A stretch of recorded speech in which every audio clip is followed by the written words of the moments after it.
Mas aí você está pensando, irmão Alberto, eu não estou entendendo o que você está querendo dizer. Eu vou abrir a primeira revelação dessa palavra para a tua vida. Irmão Francisco, se eles não pegar, nós para o culto, você pega essas comidas que você preparou aí, vamos todo eu, o senhor e a irmã Inês lá para casa. A irmã Sueli nem vai sentir o gosto de comer.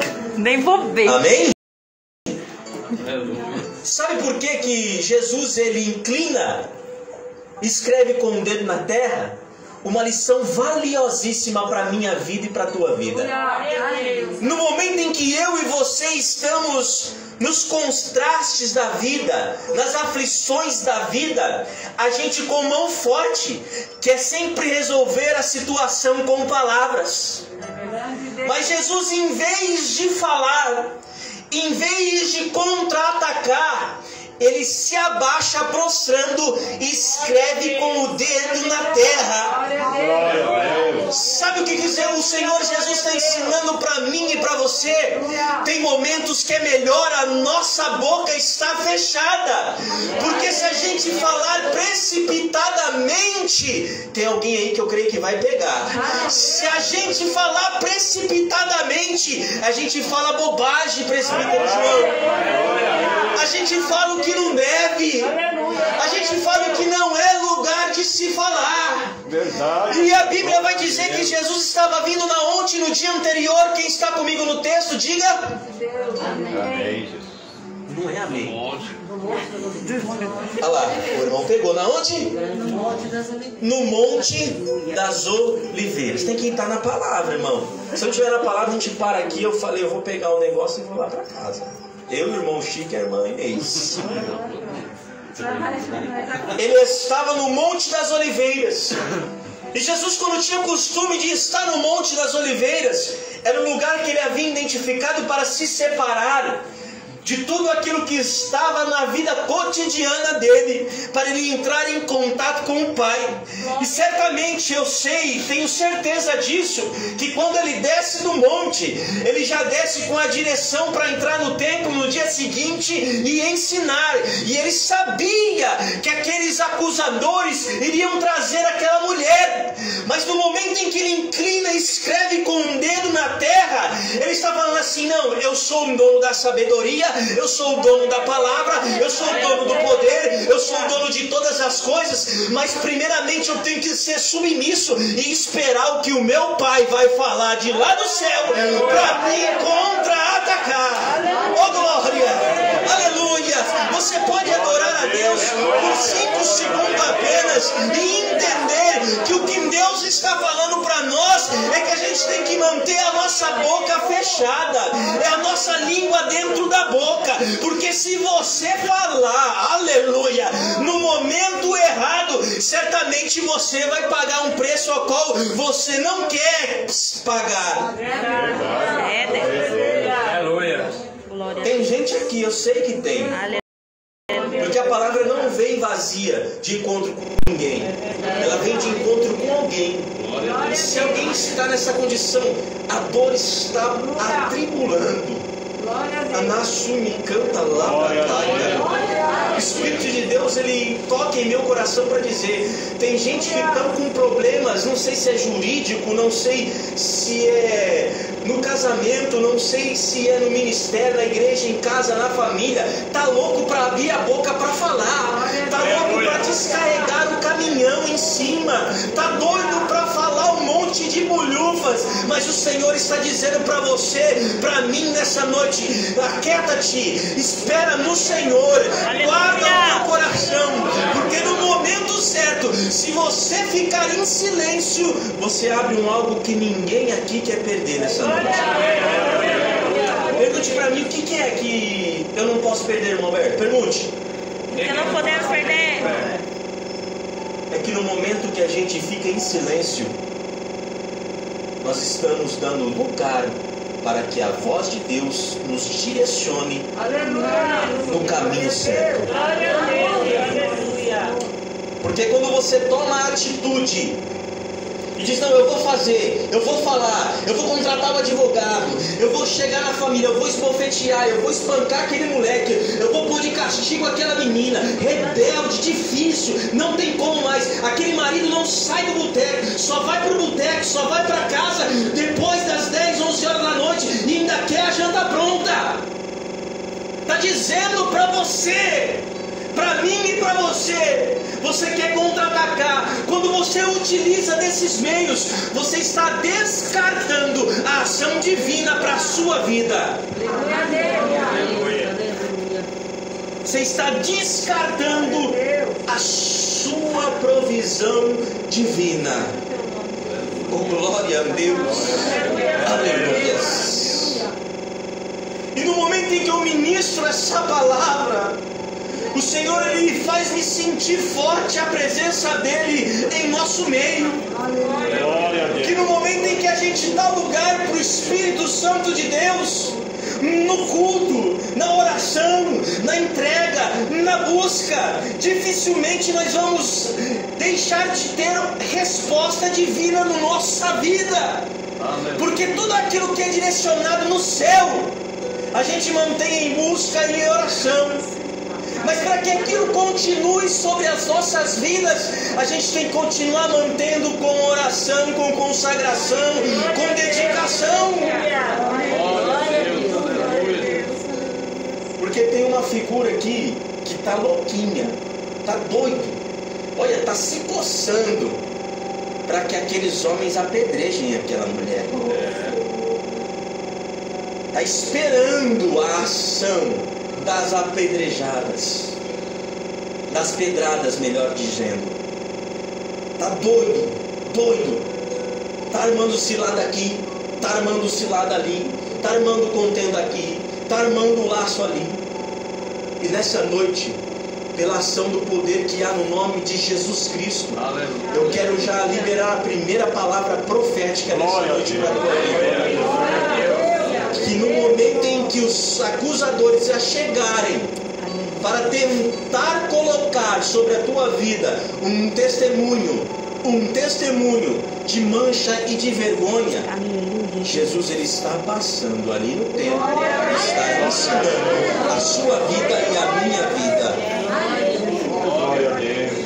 E tem uma coisa aqui que eu não posso deixar de lado dentro dessa palavra.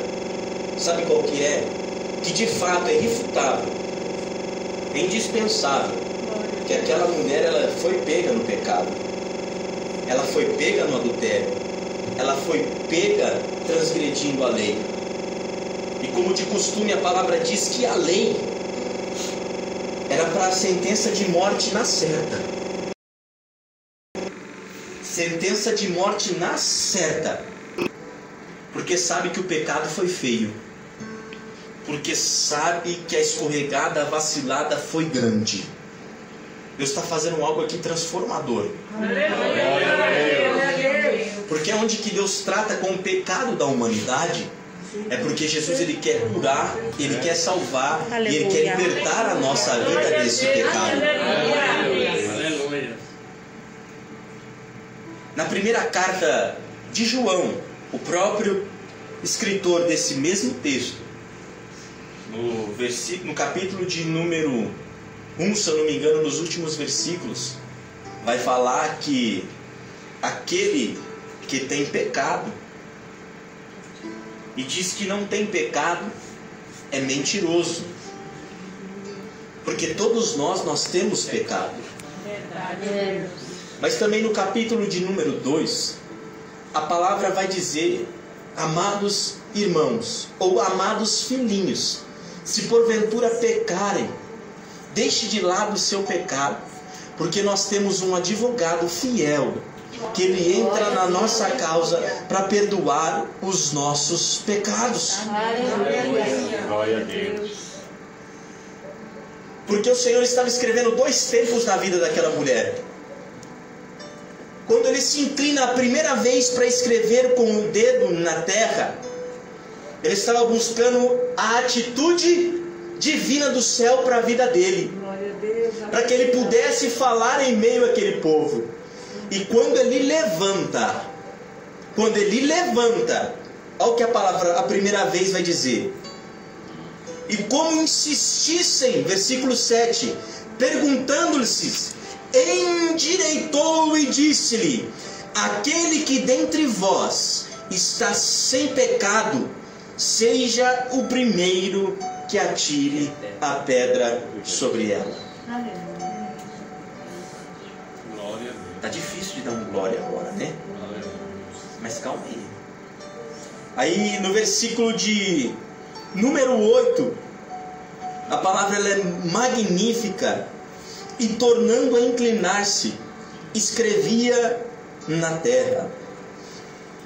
E quando ouviram isto, saíram um a um, a começar pelos mais velhos, até os últimos. Ficaram só Jesus e a mulher que estava no meio. Glória a Deus.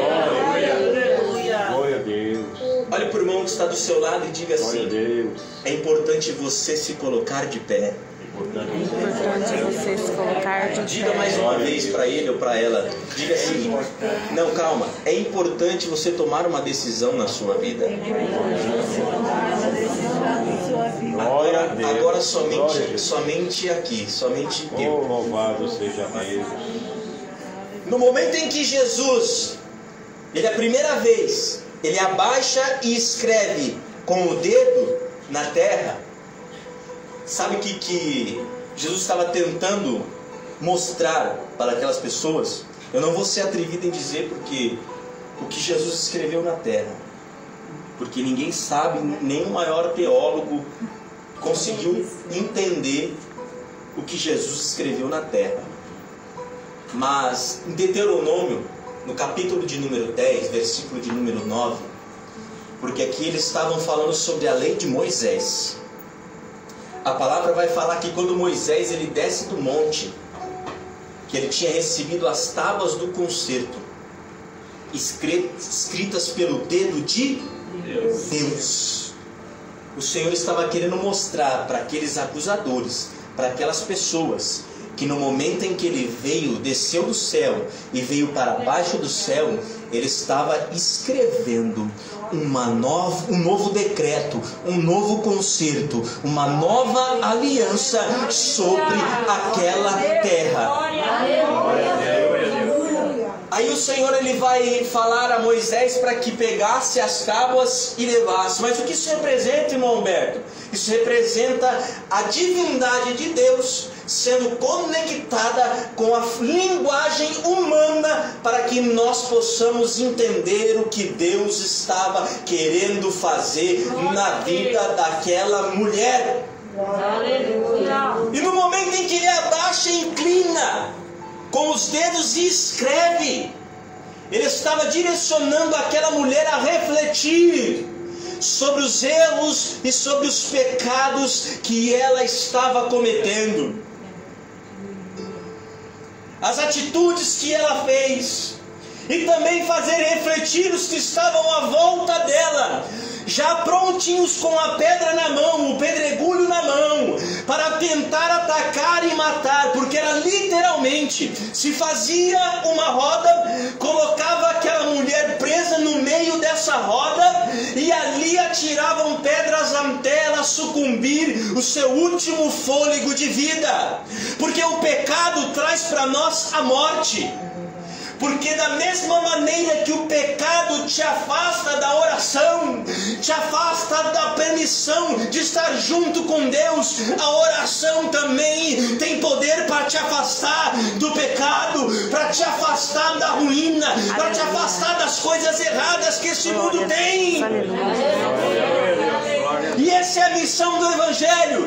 Não tem aqui Nutella, não tem açaí, não tem nada, não tem refresco. A palavra de Deus ela é confronto para o pecador, e o pecador tem que entender que é necessário se arrepender do pecado para que o pecado seja liberto nele e ele possa ter ascensão como a irmã Israel, para subir aos céus, para chegar aos céus, para estar lá com ele nos céus.